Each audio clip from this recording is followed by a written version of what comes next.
March 5th, 1960. Cuban photographer Alberto Corda takes his famous photograph of Che Guevara, which now decorates the pony keg in your frat house.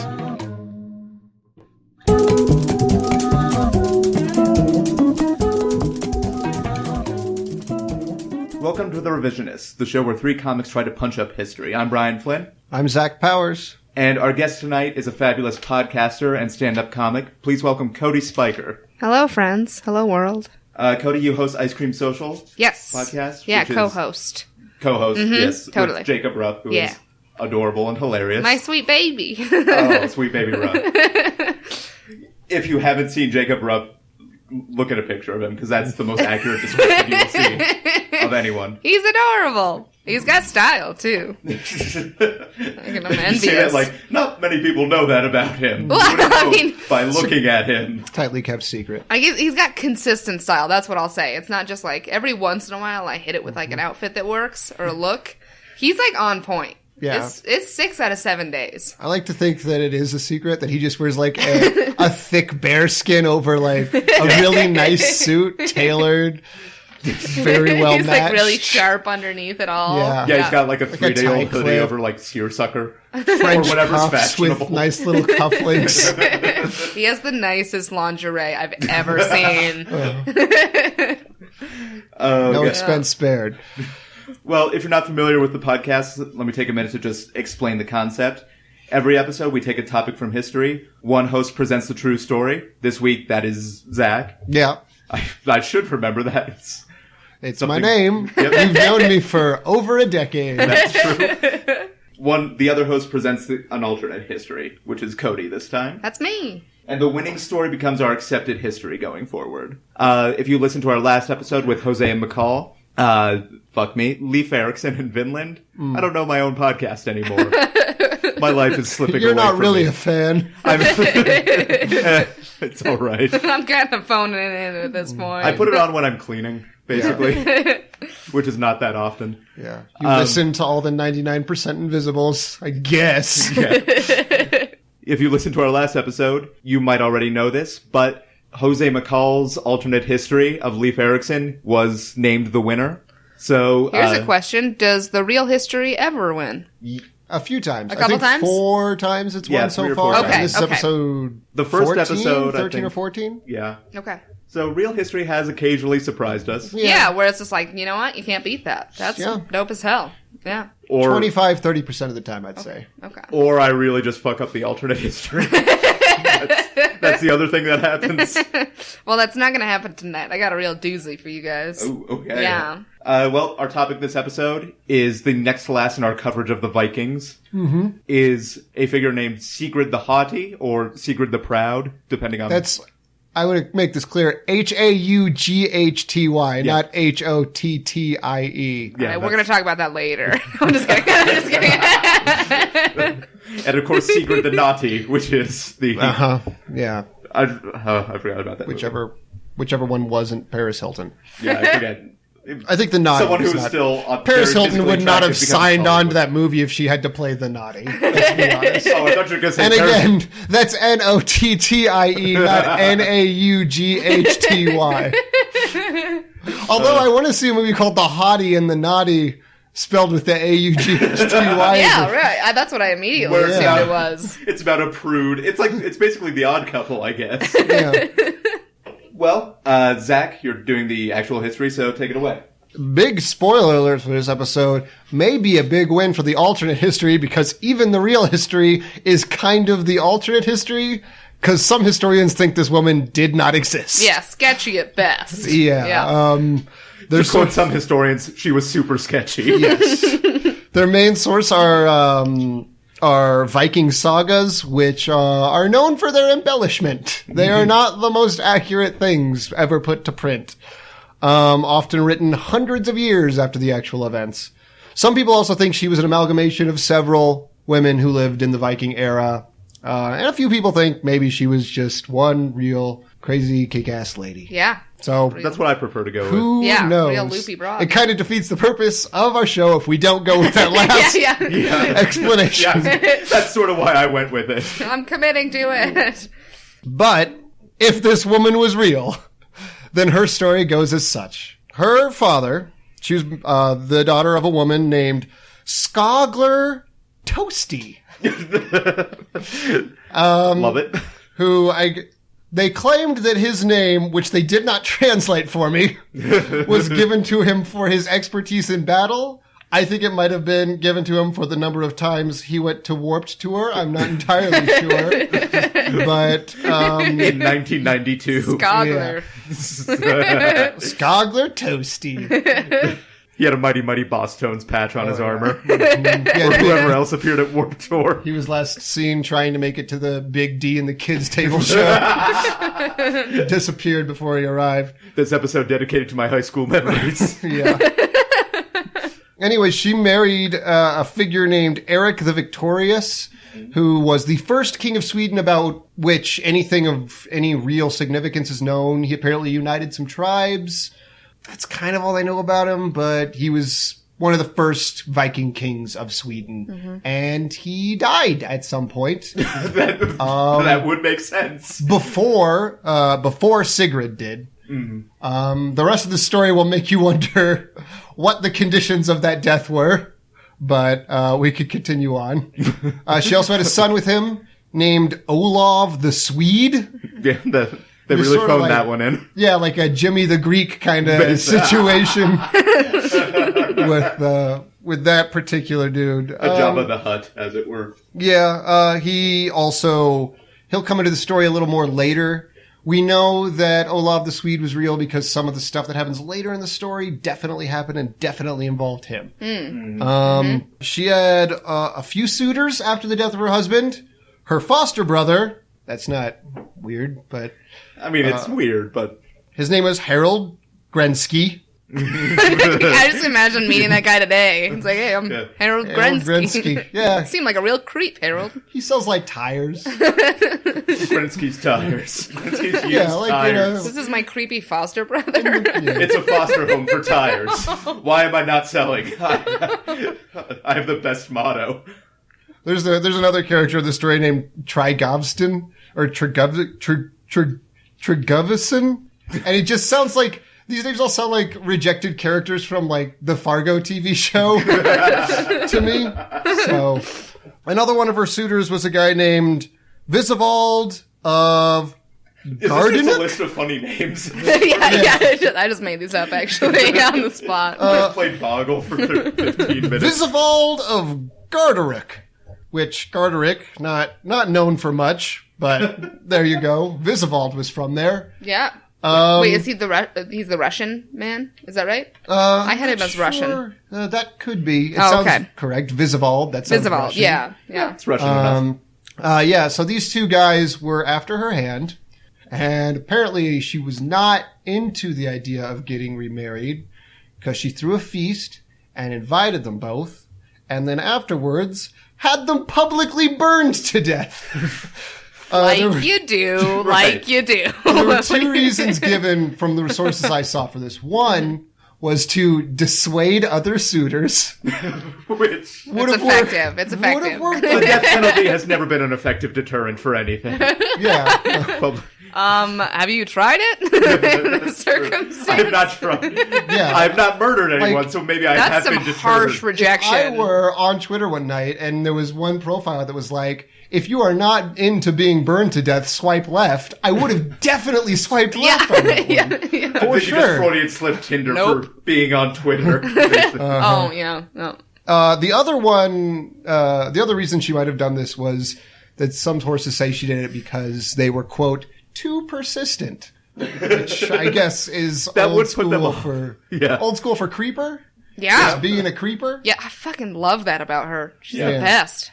Yeah. So, I kind of prefer to take the view that they were straight creepers and she didn't want that going on. And she was like, hey, come on over. Let's get some food. Let's have a little bit of this booze. Yeah. Like and being creepers, they were like, absolutely. Yeah. What, music, dancing, Let me talk to your foster brother whose name I forget right now. 11th century Sweden, apparently not the best place to be a creeper. Yeah. 11th century everywhere else, great place to be a creeper. Fine, right? Up to 21st century everywhere else. Yeah. And before. Let's not forget before. Right. Yeah. Of course, with the invention of creeping by Jonathan This is Creeper. really the only window of time that has ever been advantageous to be a woman. Really, this is it. You heard it here. Well, one suitor was not dissuaded by the public burnings, and that is Olaf Tryggvason. Tryggvason? We're gonna go with something like that. Tryggvason, that sounds good. Mm-hmm. Who was the king of Norway at the time. So it would have been a nice political marriage. This, the widow of the king of Sweden. She had a lot of political power there. Sure. King of Norway. He proposed to her on the condition that she convert to Christianity, which she flatly refused. Mm-hmm. She said she was not going to give up the religion of her forefathers, because I think we've established at this point that Sigrid doesn't take shit from nobody. She gonna do what she gonna do. Yeah. Yeah. In response, he allegedly slapped her in the face with a glove. Classic 11th century. She calmly responded, "That may lead to your death." So, in response to this glove slap, she started to form a coalition of Olaf's enemies. That is the best, yeah. She married, she did break her no more suitors rule in the name of revenge, the best reason. Yes, absolutely. A revenge marriage, the one we all strive for. So. And he was just like, okay, I guess so. I kind of wanted to fall in love. But... I just want to hold your hand. She married a dude named Sven Forkbeard. Could have also been for that sweet last name. Yeah, yeah. Sounds like a nice guy. Who was the king of Denmark at the time. Also not a fan of Olaf. So they joined their forces. And he, Mr. Forkbeard, sent his sister, Titter, I think her name was, to marry... Oh. To marry... I might have gotten that wrong. Maybe No. My handwriting's not great. These names are insane. These names are ridiculous. Yeah, I mean, this is basically we poured some Scrabble cubes onto the table and are like, yeah, that works. This is history. Fergenstein. We let a cat sit on a computer keyboard. Yeah. Later, the names are just. He sent his sister to marry the king of Sweden at the time, a man named Burislav. But she got off course a little bit and ended up marrying Olaf. Oops. Oh, sorry about that. Which pissed off the couple Forkbeard even more. Mr. and Mrs. Forkbeard, yes. Yeah. And they decided they had spent enough time forming this Ocean's 11 Suicide Squad-esque group of Olaf haters. And finally took it to the fore. And there was a battle, they think this was off the coast of Iceland, called the Battle of Svord. Svord. Where, sure enough, Olaf is offed. I guess that counts as a pun. I like it. It's better than I can do. Put it on the board. Yeah. They managed to get their sweet, sweet revenge. The marriage contract is forged in blood. I think those were from their vows. Yeah. That they wrote themselves. That's Viking marriage right there. And despite the fact that Sigrid is sometimes thought to be an amalgamation of several women or to have not existed at all, it's definitely certain that her son was part of this battle against Olaf of Norway. It's certain that Sven Forkbeard was. This battle definitely happened, and it's conceivable that Sigrid had a key part in making it come to pass. Yeah. She had two sons with Sven. One was Canute the Great, which is very close to being a name that I would not be comfortable saying on this podcast. Who is notable for being the Viking who actually took the English throne. So there was also Harold II of Denmark. Harold II? Yeah, Harold Electric II. Boogaloo. Yes. Harold II. Oh, and that's kind of sad because she's like, oh, sorry I murdered that other guy named Harold. Yeah. Well, I'm going to replace him. I think Harolds were a dime a dozen Yeah, around right. this time. Everyone's like, it's the only name we Because can her other pronounce. son with her... Like, she had this murder coalition against Olaf, and her son was named Olav. Like, Right. they just didn't have a lot of names. We like to stick with what works. Yeah. They were simple people. Yeah. You could only memorize about 5 names in a lifetime, or so they thought at the time. Oh. Yeah. That's a herald well, it is. also given that a lifetime was about 10 years, so Yeah. Yeah. it might be worth noting while we're talking about Vikings that the role of women in Viking society was Pretty progressive for the time, especially. yeah. I was in Iceland recently, and we were at this wax museum, and they were talking about the witch trials in Iceland. The narrator on the audio guide was talking about how Iceland is known for having executed more men as witches. Mm-hmm. So progress. Yeah, Iceland. She's like, what? You're like, I don't know what I want to They cheer had for pretty that. progressive laws about protecting from, like, sexual assault and stuff, too. One of the punishments that I've read about is that if you were found guilty of such a crime, the court itself didn't do anything to you, but you no longer had the protection of the law. Oh, yeah. So if somebody else straight up murdered you or kidnapped you or whatever, They was just they like, were just "Oh, like, not our problem. deserved it. Not our problem, bro. I read something similar too. Like there was such a high price upon like personal dignity and honor that like if you had been wronged 3 times, like insulted, you could seek legal action for the first 2, but the third you had to follow through with like an avengeful blood act. And if you didn't, you were a coward and could no longer seek legal redress. You know? That's crazy. Totally crazy. Yeah. So because I am glad I don't live in that society because I would no longer have legal protection. Because I get wronged about 27 times a day at work and never say anything about it. Oh no. And I would happily take that lack of legal protection. The one last thing I will mention, because I find it delightful, is that in a lot of Viking society, in the households, women handled the finances because they were considered magic. Whoa. It's better than subhuman, I guess, which is the rest of the world. Yeah. I'd rather be... Oh, wait, I thought you meant like the mathematics were considered magic, and No, that's why the women were. Oh, okay. I see. Yeah? Yeah. No one wants to be a muggle. Yeah. Yeah. Zach, if you're... I am quite completed. That is the extent of the story of Sigrid as far as I'm aware of it. I don't know if there's any objections. You know what?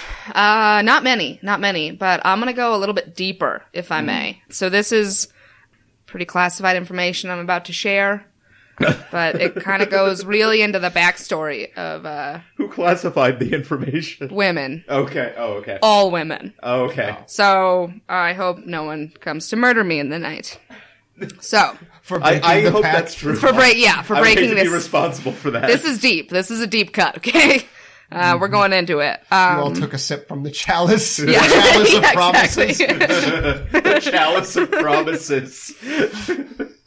Okay, so yes, Sigrid was the daughter of a well-respected war leader, but it was her mother's line, the matrilineal line, that was more crucial. You see, because Sigrid was the prophetic daughter of this secret royal society within the Viking culture. Okay. Being as such, it was all about female fertility worship, kind of goddess worship. Sigrid actually, though, had a certain condition that made her the prophetic one, and that was vaginal dentata. Oh. Yeah. I mean, one of only a few. With the ability to see the future. Yes. Yeah. So. There's going to be a movie about me. Yeah. So. They say you need teeth to speak the words of the future. Yes. So she was birthed and came into the world, and her mother realized, oh, this is my daughter, and she was groomed. But this is my daughter. But this is the one we've been waiting for. She didn't know if it would be her, so she was groomed. Forget the first 4. Exactly. Like who knows what happened to them? So she was painstakingly groomed in more ways than one as she was growing up, and she was going to be the queen of Sweden and also the head of what some would consider a cult. Its name being lost to the generations of time. We don't know. So you're following me? So Perfect spot for listeners. Submit your own name for the cult. Yeah. Okay. A listener contest? Yeah, exactly. If any women know that. Okay, so the time came when she grew up, she was to marry. And she actually married out of both necessity, but love. She fell in love with Eric the Victorious. And I gotta say, as nicknames go, Yeah. Eric the Victorious. It's hard to beat. Good Yeah. dude. He was a Yeah. good dude. Yeah. Yeah. And he overlooked the fact that she had this, somewhat frightening condition. Somewhat. Yes. Somewhat frightening, vaginal dentata. So, her husband was actually fitted with like a sheath for his male appendage. It allowed for them to copulate and have children, without him being just, essentially murdered via the act of lovemaking. I mean, I'm sure you could survive, but Yeah. I mean, you should have seen this thing. It was pretty crazy. So the sheath was made by Sweden's, best silversmiths at the time. It was considered to be one of the earliest prototypes for like a condom, except that it did allow for, ejaculate to pass through. This is a major defect in the Yeah, manufacture of condoms. exactly. It was pretty advanced, for its time. Unfortunately, those silversmiths immediately murdered, the first in a long line of deaths to have happened. Yeah. Murdered Questions? by Sigrid? Yeah. Unfortunately, I mean, to protect the secret. Okay. Yeah. Exactly. It's secret Secret society. secrets. Yeah. Secret. Mark, Secret Secrets. .blogspot.com. So she carried this sheath with her at all times in a box. It was known as, my Norse is a little bit, rusty, but it's a yarn kusunger. So it was the iron jacket is what people called it. Of course. And miraculously, they had the child. We'll get back to that later. Sure. Many years down the line, it was their anniversary, and they got absolutely shit-faced. And can I curse on this podcast? Absolutely. Okay, No, I was just like, oh my god. I was going to say, you've been so delicate up to now. Oh, okay. Shit-faced. With your I thought that choice of was, words. was worth noting, because they're still so in love, and things are going very swimmingly. They want to have sex, but they don't have the sheath on them. Okay? But we all get to that point where it's like, huh? Taking a chance. Yeah. He looked at her and he said, no, my love will protect me. Nope. Yeah, that is It never didn't. word. That's never words. It No. didn't. That's the words before He many has of said it for this particular podcast. It didn't. Yeah, within seconds he contracted tetanus. The infection quickly spread to his heart and he died within days. Wow. So Sigrid was heartbroken. This was her love, her life. But her mission in life was set before her. She had her people to care for and her child as well. And so we need to note that her little baby, Olav, he was scarred, of course, from being born through her from head to toe. Oh, Yeah. that would make sense. Yeah. Yeah, that's Sort of like a Cenobite. Yeah, exactly. So he was just really mangled. Okay. And to keep the anonymity of the situation at hand, he was kept very sheltered in his life. And whenever he went out in public, covered in just silk cloths. So no one ever really saw his face other than his little nanny, lady servant to Sigrid. Sounds like an awesome ghost story I was movie. going to say, it sounds like a The Scooby-Doo. Silk Man. Stay away from the Silk Man, children. Okay, so, and then as for the later courtship, clearly her heart had only ever belonged to Eric the Victorious. And she had no interest in marrying again. She had property, she had estate, she had power. She was doing fine on her own. Sure. So they were very persistent. You were right there. They really were. And she was just like, I gotta get these guys off my fucking case.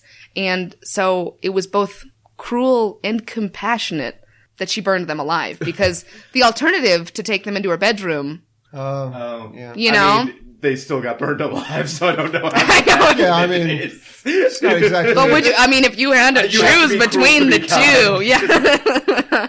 So, that was about it. I think our stories kind of corroborate, in similar ways, but you can see how Sigrid, she was her actions and her leadership, kind of the roots of modern feminism, as far as women deserving an equal place in society. And if you fuck with them, fuck back.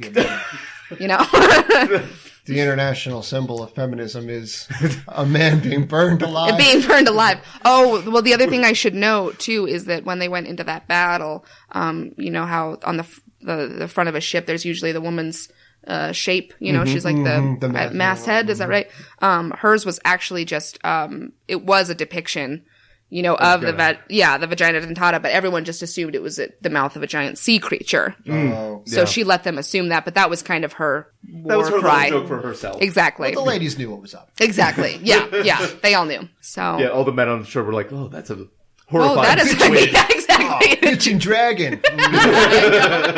Nice try. Yeah. So that's the deeper story. Wow. One of the many times. But the remaining stuff about the vengeance marriage against Olaf of Norway, largely the same, except with Largely the same, because she didn't appreciate him pushing his Christianity on her, because she had this undercurrent of her own, practices and community religion. Christianity was not the best in regards to women's rights. Right, exactly. And she was like, you know what? Yeah, I'm coming after you. Yeah, and Christianity, again, as we have established, the worship of Jesus Quick J. Christ, Right. con artist extraordinaire. We have established that it is a sham religion. Yeah. Sigrid knew it. So Conceived in an Ocean's 11 It was style one of plot. Sigrid's secrets. You just imagine a series of books she put out. Secret. She's winking on the cover of each one. Well, Cody, thank you. yeah, absolutely. Thank you for having me on. Now, I'm serving in the role as judge for this episode, so I will cast my vote before I throw it to the audience. And audience, you can vote using the contact form at revisionistpodcast.com. This one is a tough one for me because I love this figure so much in history. You don't get a lot of stories of women in history that make you feel good. Yeah. I feel this like. one's empowering. Yeah. I mean, there are a few. Wu Zetian. Ten, who, by the way, I realized the other day, I have the same birthday as. Not the same year. Hey! Oh, Not the yeah. same year, because you are not a mummy. That's the only way that would make sense. And so, part of me is drawn to the real story, just in the sense of we should preserve that. Absolutely. Yeah, But I I want also feel that, Cody, you preserved a lot of the... Oh, real yeah, because I story. agree. I was like, I don't need to morph many facts about this for it to be rad as hell. And Yeah. you added an element of horror and nerve. Yeah. I mean, And maybe want to rewatch we the don't movie. hear what happened to the Silk Man. Maybe he wanders through history. Right, right. Scaring the children who do bad. Oh my! Oh, I forgot crap. I forgot you could do that weird clown voice that Yeah. you just did. Yeah, I write that. It's under special skills on all my resumes. Clown voice. Beware, little children.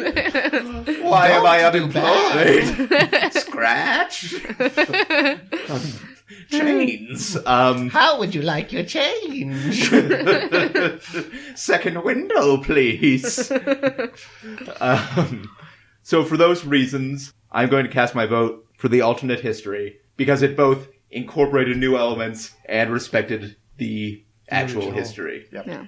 I'm fist pumping And right now. to be fair, the original history may not may be not. a real history in the first In place. the first place.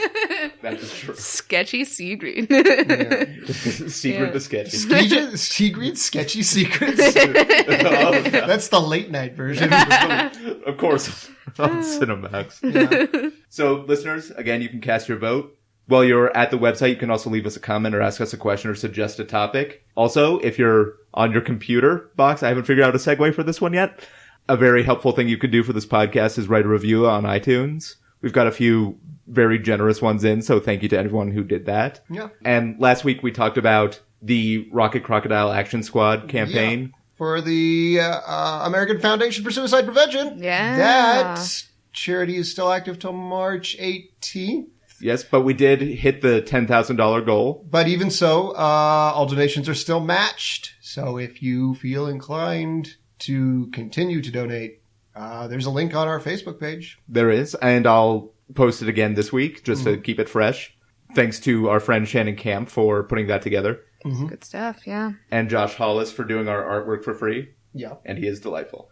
Cody, like I said earlier, you co-host Ice Cream Social, which is a fabulous, fabulous podcast. Do you want to talk just briefly about it? Because I know you have to leave soon to be on a show. Oh, yeah, no problem. Yeah, so it's a weekly podcast I put out with, as we mentioned, the adorable Jacob Rupp, fellow comedian. Secret fashionista. Yeah, exactly. The very classy, stylish Jacob Rupp. Yeah, we interview comedians or, interesting folks and talk comedy, life, and goofy topics. It's lighthearted. It's on iTunes. Look it up. Perfect. Yeah. Oh, Rob.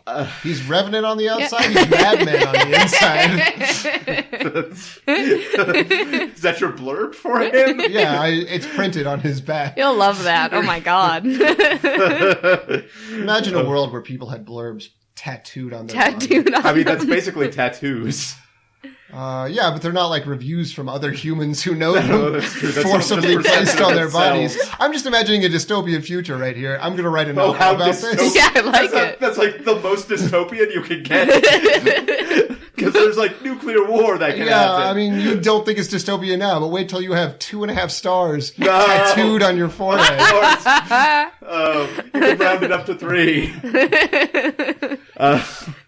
Zach, you are a co-host on Stage of Fools podcast. Yes. Also with the aforementioned Shannon Camp. Right. Every Sunday, you can find it in iTunes. Cody, thank you again for joining us. My pleasure. Yeah.